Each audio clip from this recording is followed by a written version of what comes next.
دغه ناسته چې د صنعتکارانو تجارانو ستونزو ته د حل لارې په مناسبت رابلل شوي سوداګرو او صنعتکارانو پکې خپلې ستونزې بیان کړې.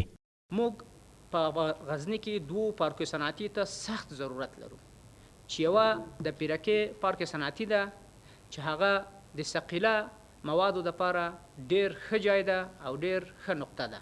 دوم پارک زموږ تاسې د سپندې د دښتې ده چې 1136 جریبه مځکه جناب مدیر صاحب یاده کړه او په هغه باندې موږ څو وارې د وزارت تجارت څخه مو هیاتان راوستل چې په څو شپو همدلته له موږ سره موجود وو. که چېرته موږ صنعتي پارکونه ولرو موږ کولی سو چې د غزني دغه بیچاره او بیکاره ځوان قشر ته د کار زمینه برابره کړو.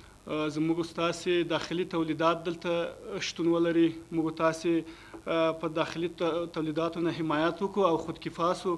په همدې ناسته کې د غزني والي سوداګرو او صنعتکارانو ته د شته ستونزو د حل ډاډ ورکړ او له دوی یې وغوښتل چې په خپل هیواد کې د پانګونه وکړي.